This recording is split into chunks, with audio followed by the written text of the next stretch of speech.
Hey, everybody, thanks for joining us for this webinar, which is a webinar in a series that we've been putting on over the last 18 months here. We're focusing today in an interactive discussion with Mike Lipsey on a review of practical CRM use cases for commercial real estate. Before we get in and do the formal introductions, let me provide you a little bit of a logistical overview here for those who just joined. We are all on mute here except for those that are the panelists today. We'll have another individual that will be monitoring questions here in just a moment. I'll make you aware of how we can actually submit questions and so forth. But you are all on mute, and we're doing that so as to kind of minimize the background noise and disruptions of hold music that we've unfortunately experienced in real time in the past on webinars. So to interact with us, because you're on mute during the presentation, we ask that you look for the console or the GoToWebinar panel that you've been introduced to on your screen, and on the right-hand side or wherever it might reside, there is a questions section of that GoToWebinar panel, and I would ask that you submit your questions there. We are going to try our best to answer those questions in line with the content as we go through it. And in cases where the questions that you're asking are relevant to the topic that's being discussed, we'll stop and we'll address those. If by chance they're something you want simply to be addressed in general, then we'll save those for the Q&A session at the tail end of our presentation.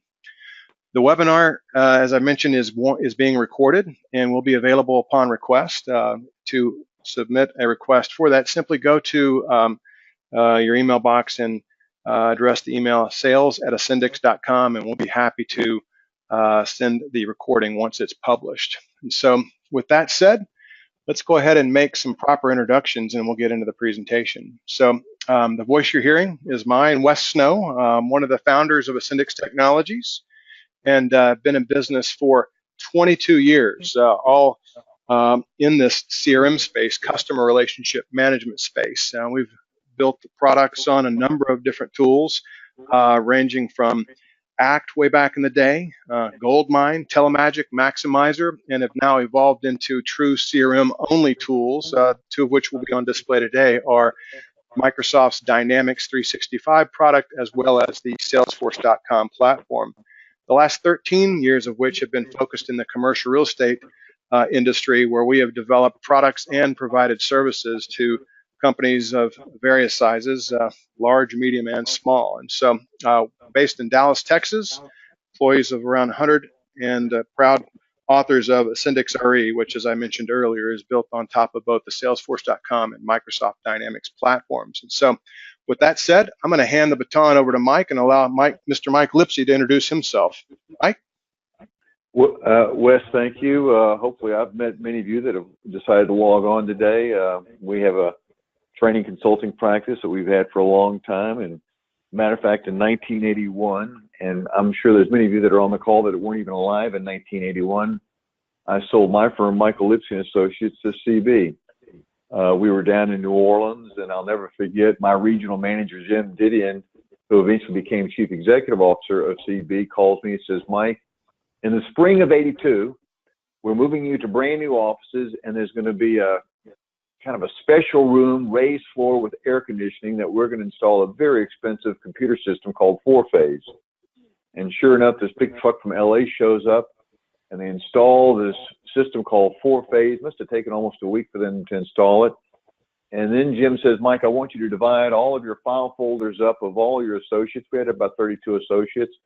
And I want you to start getting them to log in. They've made a sales call, or they've done a tour, or this is 1982, that we're using something, maybe it wasn't a shared CRM or anything like that, but it was trying to use computers to connect the office. Matter of fact, when I work with teams, one of the first questions I ask teams or offices to determine, are they in an enlightened office? Are you on a shared CRM? And I'm surprised at how many in 2017 aren't. Well, later in 1982, we turned the system off. No one used it. And I guess there's no surprise, but had you asked me, Mike, all right, that was an early try, it wasn't successful. You know, when do you think individuals, teams, and firms will commit to a high quality CRM? And I said, well, you know, it might be a few more years. And you know, you all have adopted our best practice on tenant rep and investment sales, but this is the one head scratcher. So it's been a great frustration. If you would, Wes, let's go to the next slide. So I convinced my wife, Lottie, to let me get my third gun dog. And I love English Springer Spaniels. And I was talking to Wes about his ranch, which is west or southwest of Dallas, and asked him if he hunted. And I'm not a big hunter, but you know, I like a gun dog. And so I get this English Springer Spaniel about 2 years ago. And 6 months into having this Springer by the name of Cooper, he just was unlike his first two Springers that I had gotten. I mean, he was hard to train, and I'm frustrated. It's on a Saturday, and I'm reading this Garden & Gun magazine. It might not have been this issue, but one of them. And the article is the top 10 gun dog trainers in the United States. Well, I'm excited. And I read the article, and Martin Dealey is one of the top 10 gun dog trainers in the United States, and he's in Orlando, Florida. That's where I live. I live in Orlando, Florida.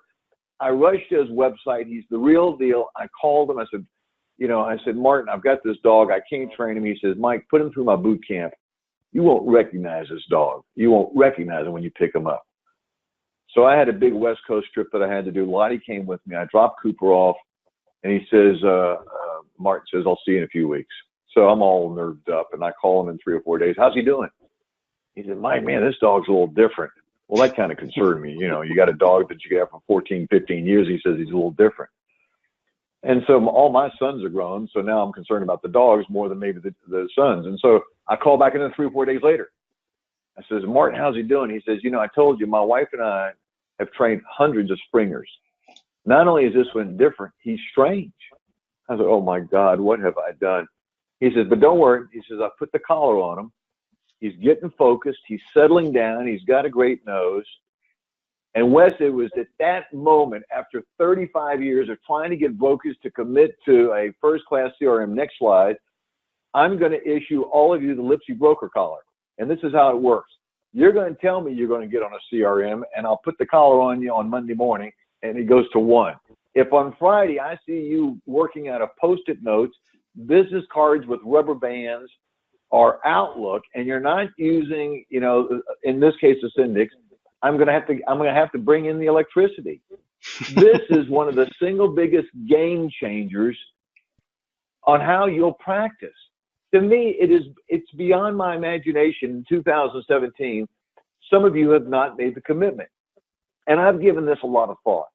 And I've shared this with Wes, and I'm going to turn this over to Wes in just a couple minutes, but I'm going to tell you why it has not been effective. One, for years, we would go to the brokers and say, all right, we're going to a shared database on January. I want everyone to give me their contacts in whatever form they're in, and we'll find a way to get them into the CRM. Well, people would look at you like you're crazy. I'm not letting go of my contacts that I've been working on for 15 or 20 years.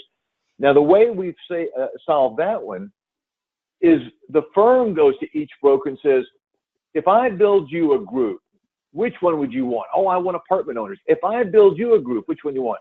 Well, I want those that occupy a medical office building. If I build you a group, well, I want mortgage bankers, or I want tenants. When the firm makes the commitment to build the groups for the brokers and the leasing agents and the practitioners, they must use it in the company system. They're going to find that the world doesn't come to an end because you're using the shared CRM. Wes will address this. You'll know who's contacts, who's working on who.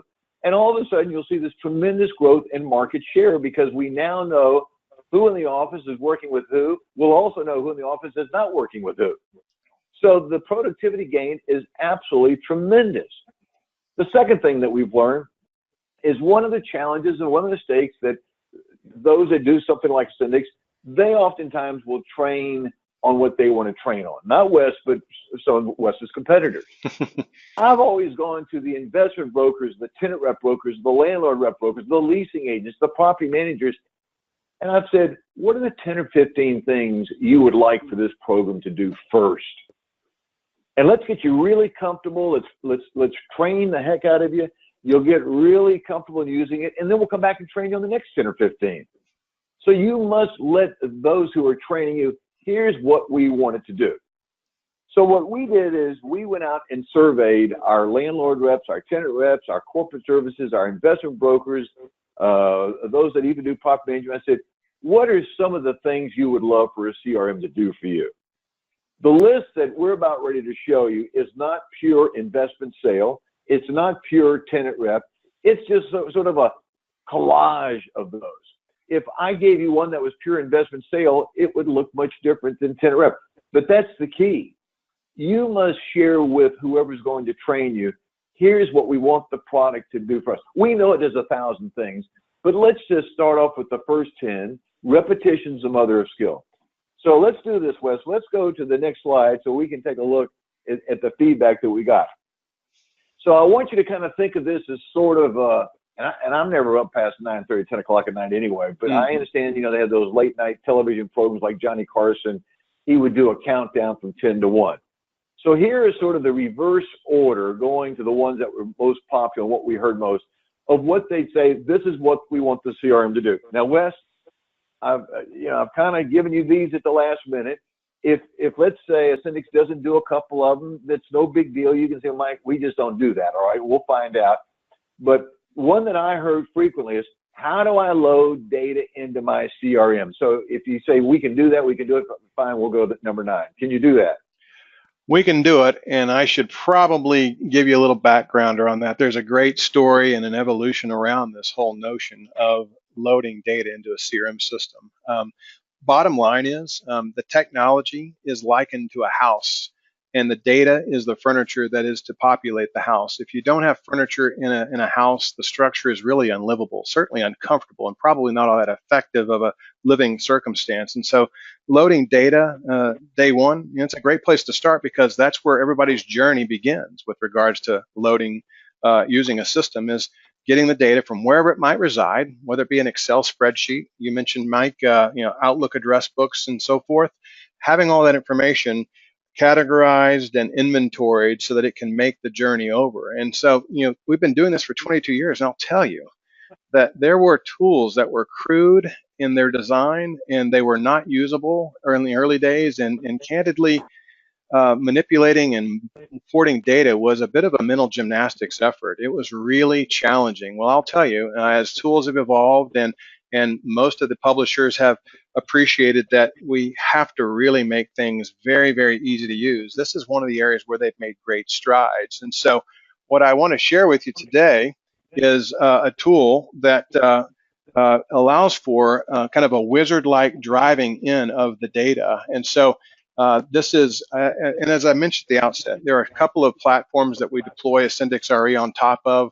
I'm really going to be somewhat even-handed about how I present certain concepts today. And so when we begin with this, I'm going to start off with the Salesforce-based solution here and show this import wizard and how easy it is to actually import data into a system. So I've launched the setup area of the Salesforce database, and I'm going to go ahead and type in data import wizard, and it's going to present me with this facility here, and you'll notice that there's a launch wizard button. If I click on that launch wizard, this takes me through this stepwise plan to get data imported.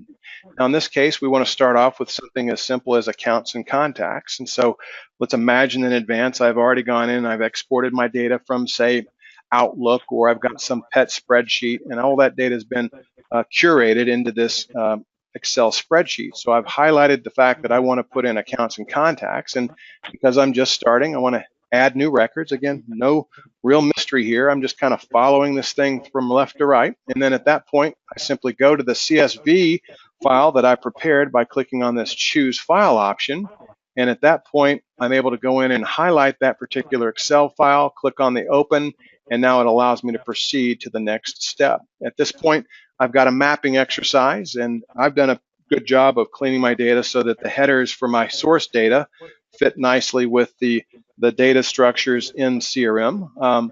But we've got the ability to see how that presents itself with sample data here on the right-hand side. And now I'm a couple clicks away, and I've loaded data into the CRM system. So that which took consultancies and hours and perhaps dollars to get in, we've now found in many cases we can, through just a little bit of guidance, show someone how to prepare the data and also import the data, so that the day that they start using the tool, they've got that lifeblood of their corporate intelligence already in the system, and that's ultimately where the CRM system starts to pay you back, is when the data is in there. So that's a real quick aside on data importing there, Mike.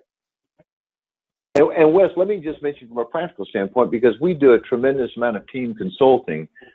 4 or 5 multifamily brokers are coming together, plus a couple of staff members, but they all have their own databases, but they have agreed to use a shared CRM. And you used a wonderful word. You need to kind of take a long weekend and go through your whatever it is and clean it up. The one thing you don't want to do is import, stuff that they don't fall into a group. It's not appropriate for the team. It should have been a personal item in another database. And so you use the word prepare. It is essential. And when we come work with teams, we say, in the next number of days, you're going to have your personal database that's going into the team database cleaned up. And then we're going to come up with the mechanics of how we get it in there. So that's why that was such an important word, I thought. Well, here's the one that I get all the time. And it's so frustrating because I see people bring me their cell phones and they have like the same person in their cell phone 5 times. Or sometimes I'll see in their CRM, one broker brought into the team database 2 people, but another team member brought in the same 2. So now they've got different contact records and different notes. So let me ask you this. Is there any tool that you have which can avoid all this duplication of contact records, particularly when team members merge their database from individuals to a team database, and then when teams merge the database into a company-wide database? So that's number 2. Yeah, absolutely. So let's just be real first and foremost that while there are tools that are both preventative and reactive to the existence of duplicates in a database, the hope of trying to eradicate all of them is probably an impossibility. But if we can take strides towards that end, then we're in a better spot here. And so there are a number of tools that are available, but I will say before we even get into the tool sets, it goes back to that point number 1, which is preparing your data.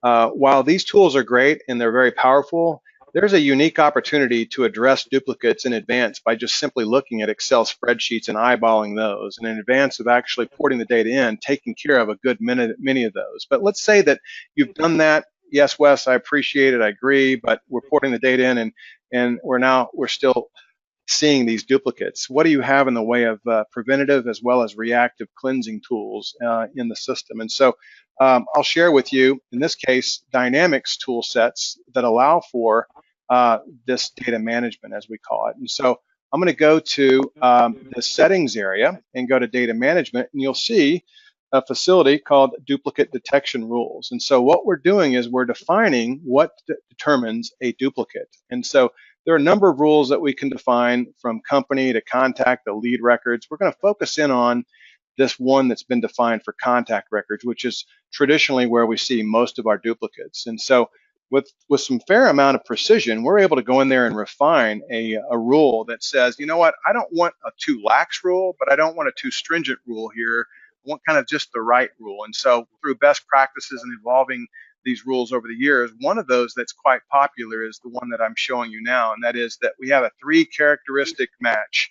First, it has to have the email matching, but it goes the next level and says, I want the last name to match. And then I don't necessarily need for the entire first name to match, but maybe just the first character. And if all 3 of those criteria fire, then it will actually say, hey, Wes, you've got a duplicate. You might want to check that. It doesn't necessarily prevent it from it, but it does give me a check and say, hey, Wes, check on this before you actually commit to that particular record. So let's see how that's done here, and then I'll show you another scenario. And so we're going to go into our contacts roster here, and you'll see that there is, in fact, an Alex Smith with Arden Equity here, and I've got the email address. And so if I were to just go in and add a new contact record here that fits that particular criteria, I type in Alex, and we've got Smith, and I go to AS at, whoops, let me get my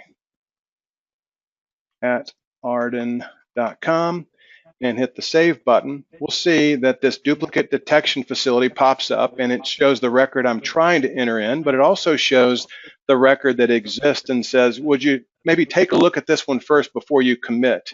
And at that point, I can click on that hyperlink and take a look at that particular contact record and see if in fact that is the same. Well, you know what, it is. And so I've just now saved myself the frustration of entering in a second relationship that I already had. Hit the cancel button and I go on about my business. Now let's imagine that although despite best intentions, those rules for whatever reason didn't capture that, and there actually existed a duplicate in the system. In this case, we see a couple of records here. There are tools that allow for you to do what I'll call reactive data duplication management as well. And so if we click on the merge facility here, you'll see that it presents me a side-by-side to assess which of these records needs to be looked at as the parent or master, and which one would be subservient or would kind of be folded up underneath and compressed, if you will, to the other record. And so these tools exist in all of the CRM tools. I'm showing you the one in Dynamics. The same type of facility exists in the Salesforce platform. And again, it allows for you to go into this and keep what I'll call good or great data hygiene as you go forward. And that there's nothing more frustrating, as Mike, you mentioned, having 5 or 6 versions of the same record and going, well, which one do I pick?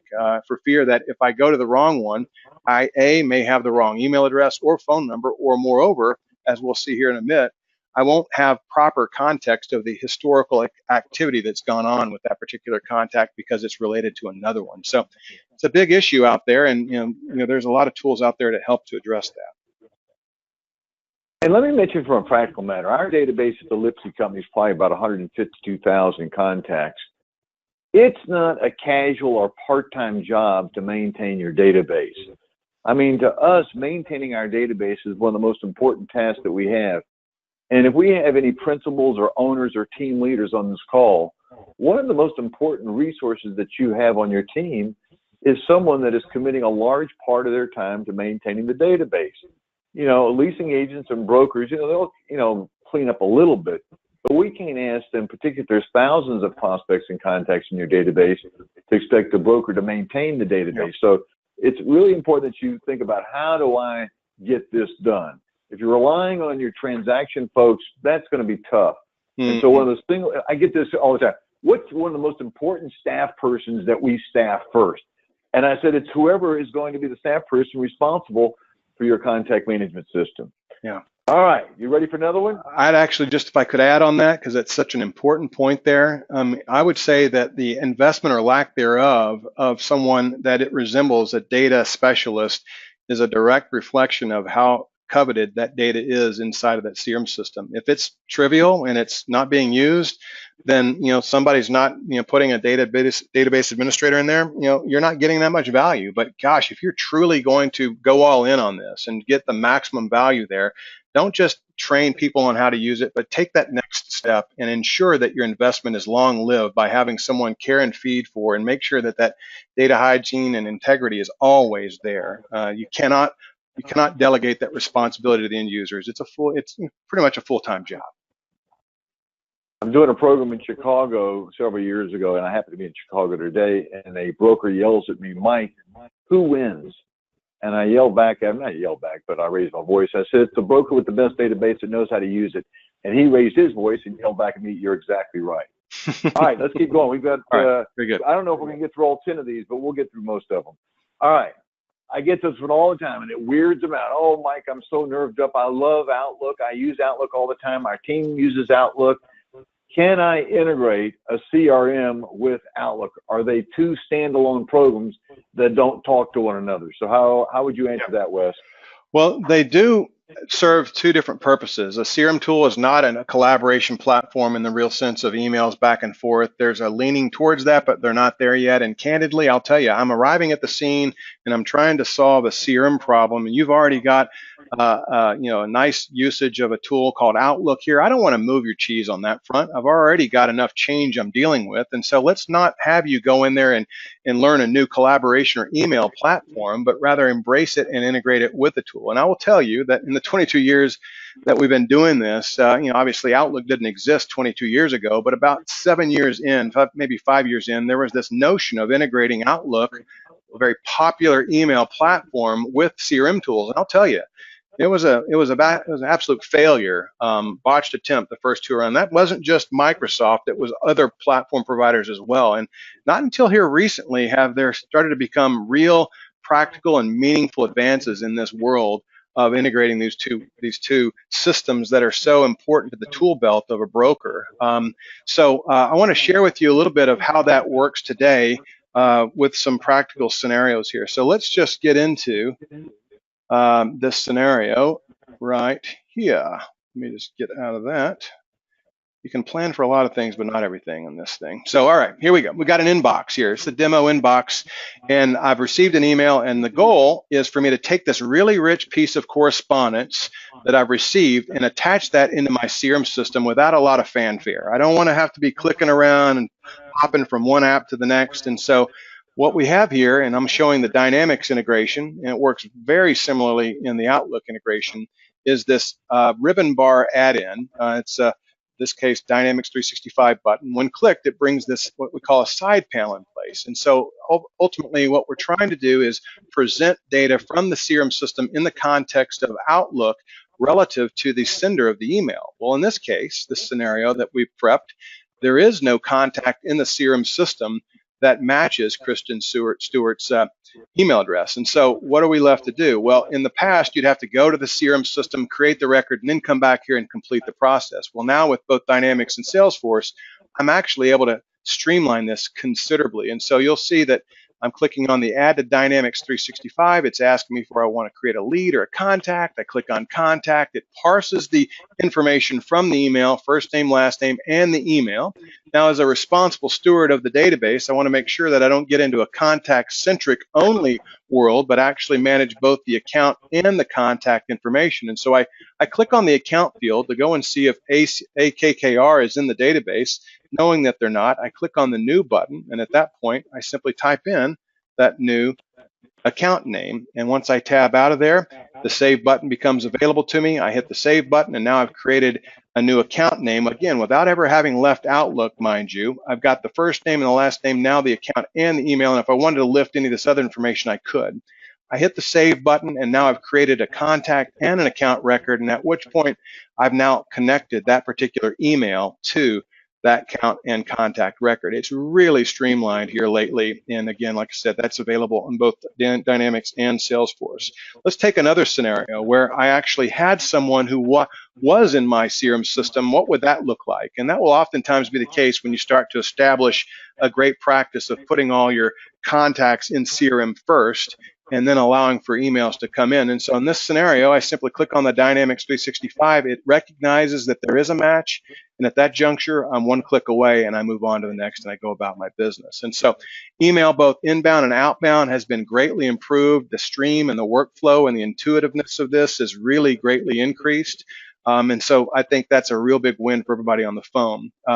Alternatively, I will share with you that there's also mechanisms inside of the CRM tools that allow you to synchronize the data from CRM to Outlook. I will tell you as a best practice practitioner that I would argue that you want to have the CRM system be the place of origin for all of your company and contact records, and moreover for your activities if you can help it. And in so doing, we need to have synchronization rules that take that data and allow it to responsibly be brought down to Outlook without over inundated both the address book as well as our contact address book. So, or contact, our calendar and our address book. So in this particular facility, I've gone into the synchronization tab and I'm looking at my filters. And so here in particular, I'm looking at rules that I've set up for contacts and appointments. And each of these rules I've set up that, hey, if a particular contact has been tagged in a certain way, that is the firing rule to have that contact sent down to my Outlook address book. And so I enter it one time and I don't have to worry about it. It gets automatically through that rule set sent down to my Outlook. Same thing goes for appointments. And we'll talk about this in a moment here. I want to make sure that I relationally store my appointments so that I have what I call historical reference of the interactions that I've had. For those of you who are still predominantly using Outlook and only Outlook, you can appreciate the scenario where if somebody calls you and you want to go get up to speed on what it is that you've interacted with them, How many could raise their hand virtually and say, what do? I go in and I sort by the sender or the recipient column. Wes. Yep. Wes, we got 15 minutes left, man. We got to Fair rock enough. and roll. Okay? Fair enough. Let's go. Okay. All right. So with the 15 minutes left, man, we won't get through with the next, but let's try this. The one I get all the time, and I'm seeing this more and more for those that do investment brokerage and those that do agency leasing. Landlord says, who are you going to lease this building to? Or I've had those that own apartment complexes, who are you going to sell this to? And you've given it some thought. Well, now you've got to say, how do I go into my CRM and find those prospects that would be good users, or those prospects that would be good investors, or you're just doing old-fashioned cold calling and you're saying, I want to call on owners of apartment complexes today. And then I want to produce a phone list as the result. So, Wes, number 7 is, can you come up with, here's prospects that I want to target today, and then create a call list so that I can start reaching out to them. Yeah. So bottom line is, if we just use this as a electronic Rolodex and track the bare minimum of information, the ability to effectively mine the data becomes a bit muted. But if you take that next step and really use this as your intelligence database and start profiling your relationships, so what industry are they in? What type of a relationship do you have with them? Are they a client? Are they a prospect? Are they an investor? Are they a prospective tenant? All these things end up becoming data elements that we can go in and use to create these really efficient targeted prospect and call lists. And so this is an example of a search facility that allows us to go mine that data. Let's take a look and see what that looks like in real life. So I'm going to go back to this this tool inside of our Ascendix RE solution called Ascendix Search, and you'll see that I'm searching for contact records. And if I were to click on this Edit Criteria facility, it allows me to go in and do a search on all contacts that have a certain profile. And here we see that we've gone in and allowed for preferences to be used to drive this result set. So I'm really just building a sentence. Give me all contacts that have preferences that include a required move-in date in the next, we'll say, 12 months. Not overly complicated, but very powerful data mining here. So I've simply gone in and clicked on the search button, and now I've got a result set of all of those contacts that fit that criteria. As we see, we highlight those records in this call list. On the left-hand side, we see all the pertinent information about those contacts here on the right-hand side. Phone numbers, email address, all the ways in which we might want to communicate with them, even an activity timeline that allows us to see what's gone on in the past and by whom and when. And so in addition to those things, being able to quickly go in and add notes to those contacts, all of those things are abundantly available. I know we're running out of time, and so I'll have to probably stop there so we can get to other items. But it's a very powerful tool that allows you to go in there and mine the data in a variety of different ways. I showed you how to do it by particular move-in dates. There's certainly by classification, what types of properties we're looking at, office, industrial, multifamily, all those have been profiled. You have the benefit of leveraging that in this advanced searching tool to create those call lists. Now, if we'd done that, in this case, the 12 months, I could go in and save that search and have that for future reference, so I don't have to go and recreate that time and time again. So in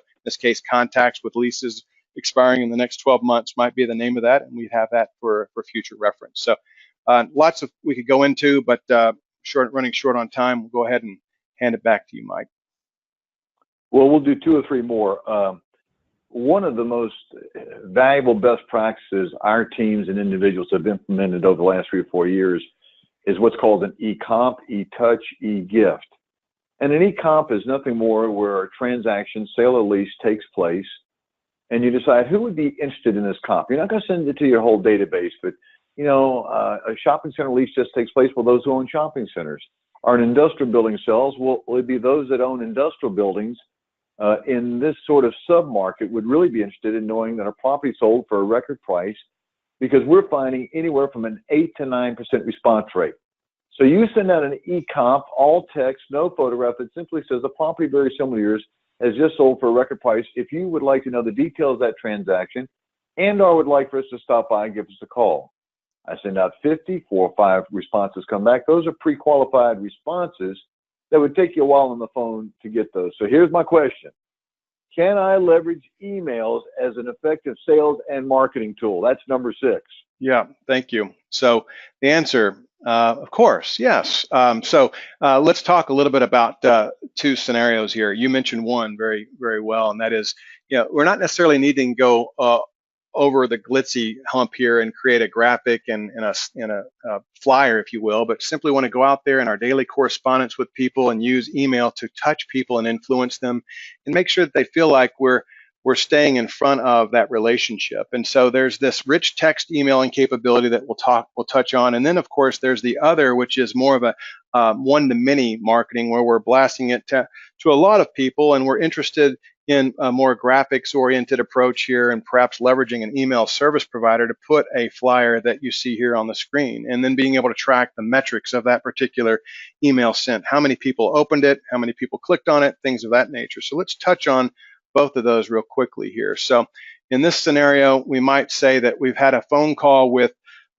Bob Sampson, and we've gotten back to the office, and we want to leverage our e-touching capabilities, and we want to leverage some of the templates that we put in place to speed this process up. And that the reality is, the more effort it takes to do some of these high-touch things, the less likely we are to do them. And so if we can streamline those and still come off as if we're really attention to detail, then we've got a great chance to separate ourselves from the pack. And so we've got this email facility, and we've got some templates that we've already created in our tool, one of which is the stay in touch template that automatically populates the body of the email along with the subject line, at which point I could preview it real quickly to make sure that Bob's name comes in there like it should, hit the send button, and I'm off to the races, and I'm off to doing my next money-making task. And so that's one e-touch capability. Of course, if I wanted to go back to my searching tool and take a look at a number of these particular contacts and wanted to, in a bulk fashion, send all of these individuals an email, I could do the same thing.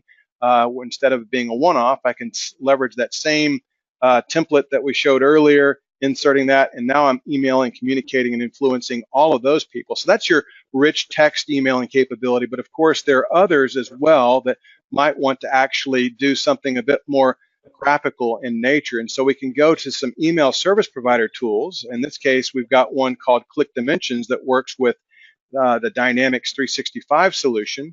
And we can see in my drafts area, there's one that reflects and resembles that of a flyer send. And so ultimately what I've done is a two-step process. I go out and I first create the creative, if you will.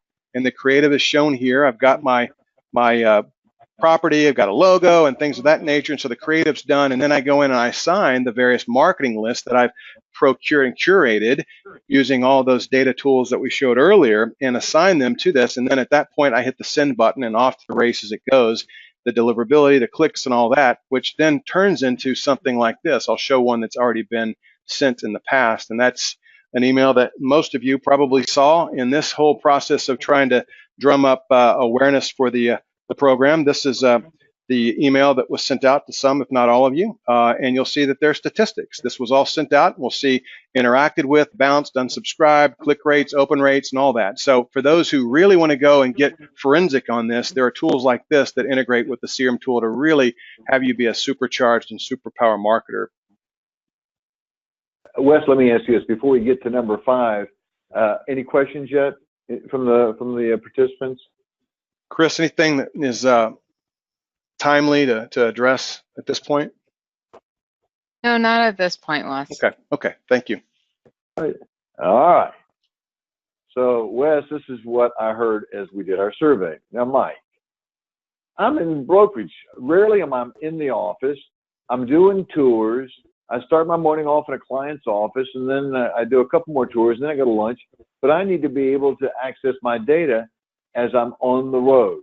Here's the question. Will Ascendix allow me to access my CRM data while I'm off-site or out of the office? Yeah. You'd asked me that about 5 years ago, I would have had a bit of a stuttering and stammering response. And yeah, kinda. But I'll tell you, in the last 3 years, particularly, been great advances in mobilizing the data, and it all stems really from this software as a service, or cloud, as you might refer to it, approach to delivering these solutions. And so all this data is abundantly available wherever you are, and really on any device. And so we use these mobile tools like iPhones and iPads and Androids and tablets to actually present that data. And so it really allows you to have a great deal of intelligence in your pocket at all times. And so here I'm presenting to you. Mike, can you see my iPhone on the screen? Just make Yes, sure. I can. Okay, perfect. So I'm emulating my iPhone. So let's imagine I've got a call from someone out in the field. It's Bob Sampson. I've left the office and I've made a great use of committing to the CRM system. And now, by virtue of having this information, whoops, I guess if I typed in Bob's name right, it would go better. And now I've got the benefit of that out in the field. And so this information, once committed directly to the database, becomes immediately available to me on my mobile devices. And so Bob's called, and I want to get up to speed on the conversations that I've been having with him. And instead of going in and sorting through my sent items in my inbox, I can simply go to his related activity records, having made a commitment to tracking all that, and see that sure enough, in the activity history, here are all the interactions that I've had with Bob. And so I'm up to speed. I don't have to worry about fishing around for data. And now Bob and I are having a very cerebral discussion about the latest and greatest interactions that we've had. And if I wanted to follow up on that, I could maybe schedule another activity for the future, and doing that all within side of the CRM system. And I won't bore you with the details of a meeting description, but we'll go ahead and put that in. And now I've created a new meeting that's been related to Bob's record, that once I get back to my office, I now have access to that. And anybody else who has visibility to Bob's record will see that I'm scheduled to have a meeting with him next week as well. And so it doesn't end there. There's obviously other richer information as well that you could have there beyond your company and contact data, like property information and account information and lease information. Let's just take an example here where we get someone from Infinity Info Systems that's called us, and they are asking about their lease. And instead of looking at the activities and history, we want to take a look at the various leases that we're tracking for them. And one of those happens to be the lease that they have at Preston Park Financial Center. So I drill into the Preston Park Financial Center, and immediately, instead of going into some document or piece of paper in my briefcase, I've now got all that electronically stored here related to the Infinity Info relationship, where I can see the expiration date, the term, and things of that nature that in the past would have had to have been top of mind awareness at best, and now all available to me in this intelligent repository called CRM. So lots that have gone on there. I know we've got a lot of others to go on to, so we'll just move on. Well, we got time for one more. One more. At least we got through 7 of them. Here's the last one, and we'll then see if there's any questions.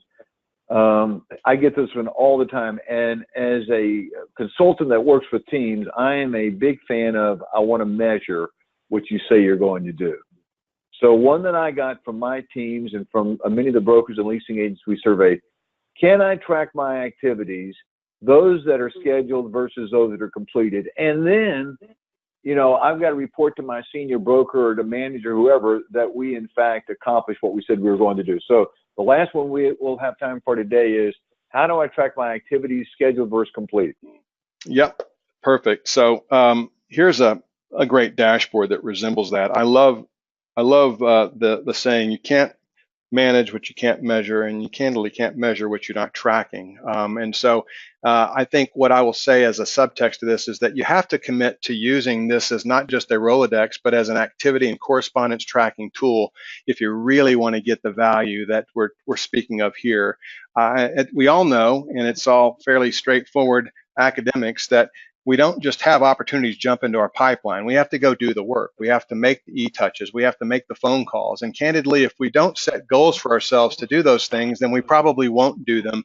And if we don't put accountability tools in front of us, then we don't candidly know where we are. There's no feedback loop. And so these tools here are kind of the back end of what I'll show you on the front end. And we've kind of shared a little bit of that throughout the presentation. And that is going in and making sure that we're diligent about tracking all of these activities. And so here we see that we've got the ability to quickly go in and, like we did earlier, send an email, schedule a new event, and all of these things not only pay off for you in terms of being able to see the interactions that you are conducting throughout the process, but also allow you to see things that others are conducting as well. And so here we see in this nice graphical representation the next steps, those things that are going to happen in the future, as well as things that have happened in the past. And if I were to go to a particular company record here, Infinity Info Systems, you'll see very quickly that there is not only visibility of the things that I'm doing.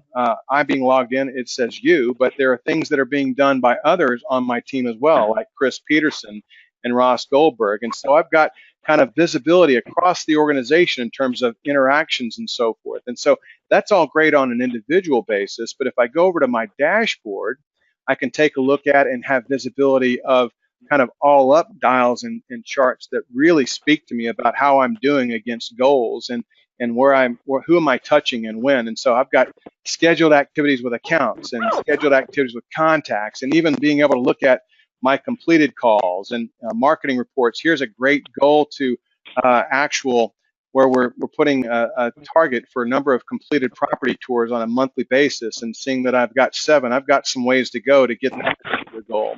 And in the lower left-hand corner, we see that there's even the ability to show and give visibility to who's doing what. You know, we're working as a team here. Who's doing those dials? Who's doing those touches, comparatively speaking? And so, any number of ways in which to, make this data available and visible. And I'll do one last thing while we're on it, and I'll go back to that Infinity Info Systems account record.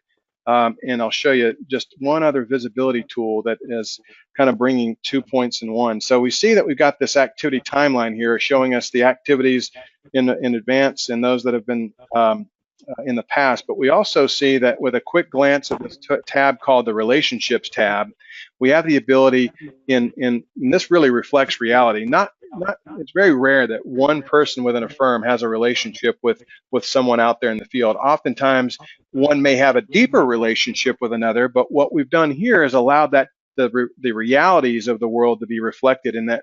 In this case, we see that Infinity Info Systems is in the database, but there's one person, Chris Peterson, who actually has a relationship with them, and it's a pretty strong one, and they're a client, whereas Ross is actually still working on building a relationship with them, perhaps in another side of the business, and he's calling them a prospect. Well, when we've shared this information responsibly, we have visibility that actually does us a favor as opposed to work against us when we can't see others working and so forth. So just another element there, kind of tying in some of the interaction with the dashboarding of the data. So Mike, how are we doing on time? I've lost track.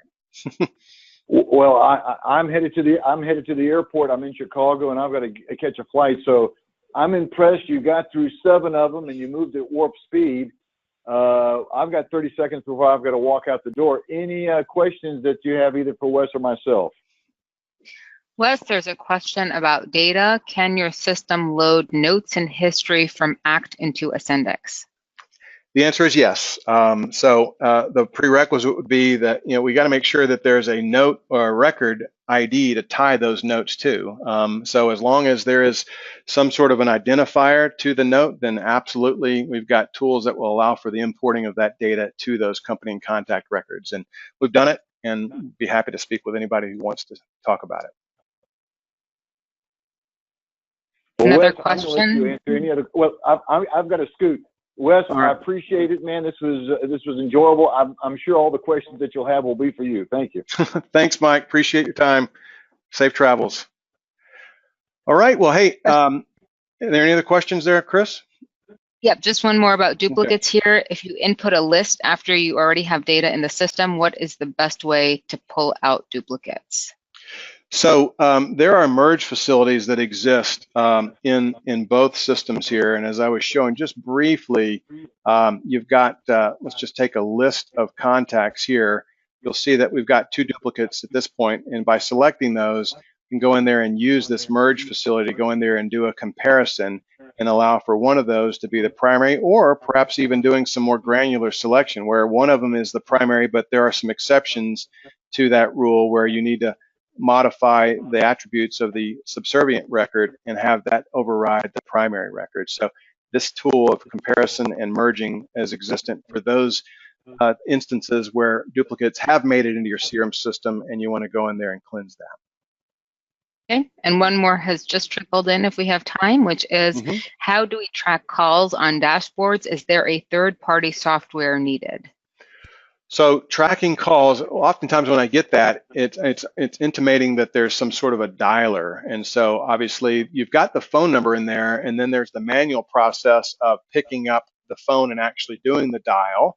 But if you take the next step, there are third-party tools out there that will allow you to click on a phone number and do what they call a click to dial. And when that happens, there is a screen pop that occurs that allows you to put in the context of that conversation, and effectively it date and time stamps the phone call and allows you to describe what went on, and thus auto populates, if you will, the activity register so that your dashboards reflect that particular phone call. But that does require a third-party dialer tool, and depending on what you have in terms of a telephone system or what they call a telephony situation, that would really drive which tool is the best for you. So again, that's also something that I'd be happy to have a sidebar with anybody who wants to follow up on that.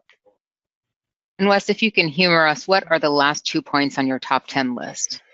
Yeah, so absolutely, and I tried to slide one in there, and one of which was the how do I track lease and preferences? And you know what? For those who are still on and have some time, I will show that. And the last one was a communication plan. So let's talk about the preferences piece for just a moment here. So invariably, when you're having conversations with individuals that share specific details about a transaction that may not happen today, but will happen in the future, you want to make sure that you're disciplined about how you track that information. And so we've created what we call a preference facility, allowing for those details to be stored in discrete fields so that you can mine it. As you might have recalled earlier when we were doing the data mining, show me all contacts that ever required move-in data of X, Y, or Z. Here's where all that data got fed into the system. And so I've got an inquiry, and I've actually tracked the square footage requirements as well as the lease rate ranges and the fact that they're looking for Class A office space in North Texas. With a required move-in date here. So this is where we can profile all of those relationships, whether they're an unqualified indication of interest, which is reflected here as an inquiry, or as an account record.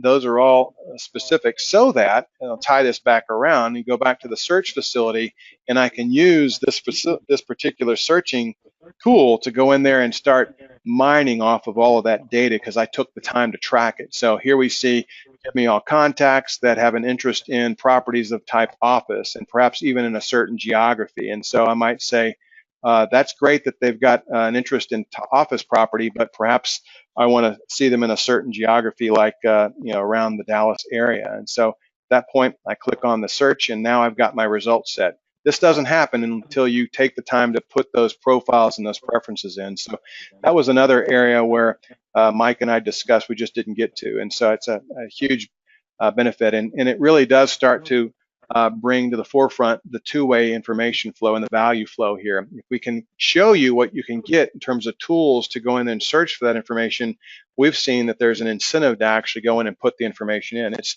difficult for people to feel inspired to put that information in when they know in advance that it's very difficult to actually glean that data once it's in the system. And so we've spent a lot of energy putting together some really usable tools to make that complex process very straightforward. The last thing was this communication plan. And so for those of us who do things repetitiously and want to systemize the tool, this is another example of how CRM can truly be leveraged to do something on behalf of you instead of you always having to do something on behalf of it. And that is what we call action plan technology. So let's imagine that we have a contact by the name of Sean Myers that we've been interacting with. And Sean has been very clear that he's got a lease situation he's got to resolve next year, maybe the latter part of next year. But we've been having conversations today, and I think I've made a fairly positive impression on Sean, and I want to make sure that I stay in front of him over that period of, say, 18 months. And I'm not going to persevere if I have to continuously go in and 30 days later, go in and schedule a phone call. I'll forget about it, candidly. Some large deal will come up, and that particular relationship will fall through the cracks. And so what we've done is put together these prescriptive plans that can be accessed through a centralized library, if you will. And so here we have this particular library where there happens to be one which is called the Stay in Touch Long Cycle. So if I click on that, we'll see that immediately it aligns me with a series of communications that I've already prescriptively laid out for that type of individual that is going to be a long sales cycle. And so it's gone out there and said, I'm going to send an email in 30 days, and 30 days later, I'm going to make a phone call. I'm going to schedule a phone call, and after that, I'll do the email, and then another phone call and an email. And so it takes the thinking out of it for me and automates that process. and allows all that to be scheduled on my behalf. And so if I'm good with that particular plan, I hit the save button. And now if I go back to Sean's record, we'll see that in the activity timeline, sure enough, there is that first touch, staying in touch, which is an email that's to be sent. And then if we look at the other tasks in that action plan, they're all now designated against Sean's record, the first of which is the email, along with the phone call and the other email and so forth. So this is a great opportunity and an example of where these more modern technologies can do something on your behalf if you profile the records and you commit to entering the data in and starting to use it as your virtual brain. So those were the last two bullets there. I know I've kind of rushed through all of this. My apologies for the frenetic pace, but wanted to try to stuff as much as we could in this. And this is recorded, and we'll get that out to those who desire to have maybe a playback on it so they can actually consume it a bit more. So Chris, anything else in terms of questions? Yeah, let's conclude with the last one here, which is what type of training is available? Yeah, so in these solutions there, that's an important thing. We don't want to just, hey, sell you the product and say good luck with it. There are a variety of different programs, most of which are included in our subscription pricing. So we don't want that to become a financial barrier for you to get the proper training and education on the use of the tool. And they range anywhere from on-site training in situations where you've done some very specific customizations and really want some hands-on work to doing what we'll call virtual training through tools like we're using today. The GoToMeeting and GoToWebinar tools allow for us to do classroom training where people sit there in the comfort of their own chair in front of their own desktop. The fact is, this is all web-based solution and is accessible wherever you might be. So those lend themselves to this distance training. And moreover, and Chris, you obviously could chime in on this as well. Everybody learns differently and they retain information differently. And some like to read, and some actually like to watch videos and so forth. And so we've got an abundance of written documentation that walks through, how-tos and so forth. But there's also a series of videos that we have, and moreover, whenever there are support questions and such that can be better addressed through just recording a quick answer, we oftentimes use video capture to solve those particular issues and training opportunities as well. So it really does vary from one implementation to the next in terms of how deep we go on that, but know that we've used all of the topics and ways in which we communicate up to this point for training and making sure that we reinforce those points. So anything else? Nope, that's a wrap. Okay, well, thanks everybody for your time. Appreciate it. I look forward to hearing from you if you've got follow-up interest. Thanks again for your participation, and until next time, happy selling. Take care. Thank you.